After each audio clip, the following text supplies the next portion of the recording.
नमस्कार बंधुरा मोनालिसा बंगाल चैनेले आपनादेर सकलके जानाई स्वागत। आज एकटी शाकेर रेसिपि आपनादेर सबार संगे शेयर करब। आज आमी रान्ना करब बेगुन आलू मटरशुटी शिम और धनेपाता दिए बेथर शाक। अनेके आबार एई शाकटिके बेथर शाकও बोले थाके। এইভাবে বেথর শাক রান্না করলে যারা শাকসবজি খেতে চান না তারাও চেটে পুটে খাবে। এইটা এতটাই টেস্টি খেতে হয়। খুব সাধারণ একটি ঘরোয়া রান্না কিন্তু ভীষণই সুস্বাদু। তাহলে চলুন দেরি না করে শুরু করা যাক আজকের রেসিপি বেথর শাক। আমি এখানে 500 গ্রাম বেথর শাক নিয়ে নিয়েছি। খুব ভালো করে ধুয়ে নিয়েছি।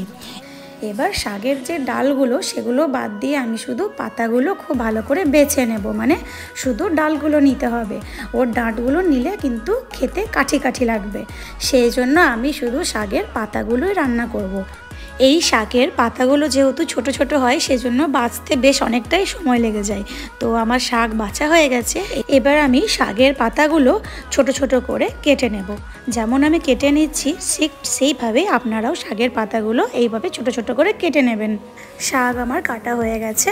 এবার আমি সবজিগুলো কেটে নেব। আমি এখানে সবজি নিয়েছি একটি বেগুন, আলু আর শিম। বেগুনটা যেহেতু আমার বাড়িতে ছোট ছিল না তার জন্য আমি বড় বেগুন নিয়েছি, কিন্তু আমি ওই বেগুনটার অর্ধেক বেগুন ব্যবহার করেছি। আলুটাকে আমি ঠিক চৌকো চৌকো ছোট ছোট করে কেটে নেব, যেহেতু শাকের আলু একটু ছোট ছোট করে না কাটলে তখন সেদ্ধ হবে না ঠিক মতো। শিমগুলোকেও আমি ঠিক ছোট ছোট করে কেটে নেব এবং বেগুনটাকেও আমি কেটে নেব। বেগুনটা একটু বড় করেও কাটতে পারেন আপনারা, যেহেতু বেগুনটা নরম হয় তো তেলে দিলেই ওটা গলে যায়। আর আমি প্রথমে যেমন বলেছিলাম যে বেগুনটা আমি অর্ধেক ব্যবহার করব, তো আমি বেগুনটা অর্ধেকই এখানে নিয়েছি আর অর্ধেক আমি রেখে দিয়েছিলাম। শাকে দেওয়ার জন্য সব সবজি কিন্তু আমার কাটা হয়ে গেছে।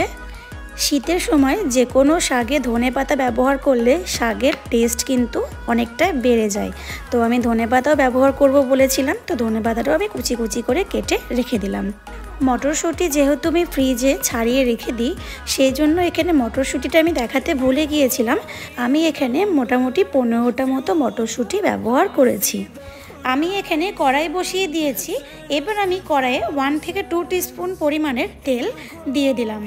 কড়াইয়ের তেলটা গরম হয়ে গেছে। এবার আমি তেলের মধ্যে শুকনো লঙ্কা 5 ফোড়ন দিয়ে সেটা ভাজা ভাজা হয়ে গেলে তাতে আমি 7 থেকে 8টা রসুনের কোয়া থেতো করে নিয়ে তাতে দিয়ে দিলাম।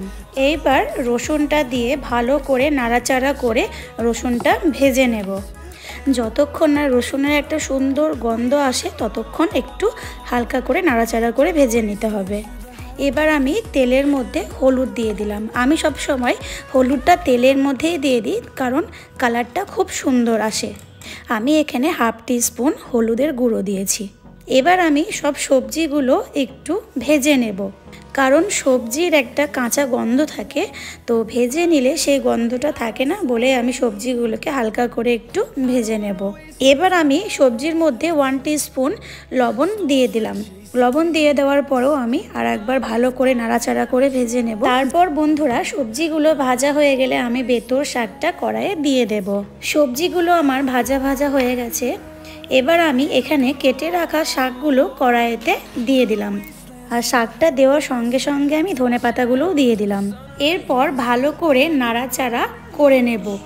এইভাবে একবার আলু বেগুন মটরশুঁটি দিয়ে বেথর শাক রান্না করে খেয়ে দেখবেন বন্ধুরা, গরম ভাতে কিন্তু দুর্দান্ত খেতে লাগে। এতটাই টেস্টি হয় যে বেথর শাক দিয়েই পুরো ভাতটা খাওয়া হয়ে যাবে। এরপর কিছুক্ষণ নাড়াচাড়া করে নেওয়ার পর মটরশুঁটিগুলো আমি দিয়ে দিলাম। এরপর আমি ঢাকা দিয়ে 3 থেকে 4 মিনিটের জন্য লো ফ্লেমে শাকটিকে সেদ্ধ করে নেব। তারপর 3-4 মিনিট পর আমি ফিরে এলাম। দেখুন শাক থেকে জল বেরিয়ে গিয়েছে আর শাকের পরিমাণটাও অনেক কমে গেছে। এখানে আলাদা করে জল দেওয়ার প্রয়োজন নেই, শাকের জলে সমস্ত সবজি সেদ্ধ হয়ে যাবে। এরপর আমি ভালো করে আর একবার নাড়াচাড়া করে নেব, দিয়ে আবার 4 মিনিটের জন্য ঢেকে দেব লো ফ্লেমে।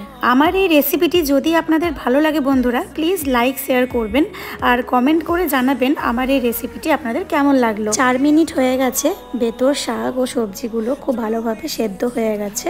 এবার আমি এখানে হাফ টিস্পুন চিনি দিয়েছিলাম, যেটা কোনো কারণে আমার ভুলবশত ক্যামেরা অন ছিল না, তো তোমরা আমাকে ক্ষমা করো। এখানে আমি কিন্তু হাফ টিস্পুন চিনি ব্যবহার করেছিলাম বন্ধুরা। তোমরা যদি চাও এখানে চিনি ব্যবহার করতে পারো, আর আপনারা যারা চিনি পছন্দ করেন না চাইলে আপনারা চিনিটাকে স্কিপও করতে পারেন। তবে চিনিটা দিলে হালকা মিষ্টি মিষ্টি লাগবে, যে কোনো শাক বা সবজি রান্নাতে একটু মিষ্টি দিলে খেতে কিন্তু ভালো লাগে। এবার আমার বেতর শাক রান্না করা একদম কমপ্লিট। তৈরি করে নিলাম বেতর শাক বা বেথোয়ার শাক। এই রেসিপিটি যদি ভালো লাগে বন্ধুরা, এইভাবে একবার রান্না করে গরম গরম ভাতের সঙ্গে খেয়ে দেখবেন, একদম অমৃত খেতে লাগবে। আপনাদের যদি আমার এই ভিডিওটি ভালো লাগে তাহলে আপনারা লাইক করবেন, কমেন্ট করবেন এবং শেয়ার করতে একদম ভুলবেন না। আপনারা যারা আমার নতুন বন্ধু তারা পারলে আমার চ্যানেলটাকে সাবস্ক্রাইব করে দেবেন, এবং যারা আমার পুরনো বন্ধু তাদেরকে অনেক ধন্যবাদ সঙ্গে থাকার জন্য। আজ তবে আসি, আবার হাজির হব নতুন কোনো রেসিপি নিয়ে। আপনারা সবাই ভালো থাকবেন, সুস্থ থাকবেন, আর আমার সঙ্গে এতক্ষণ থাকার জন্য, রেসিপিটি দেখার জন্য আমার নতুন ও পুরনো বন্ধুদের জানাই অসংখ্য ধন্যবাদ।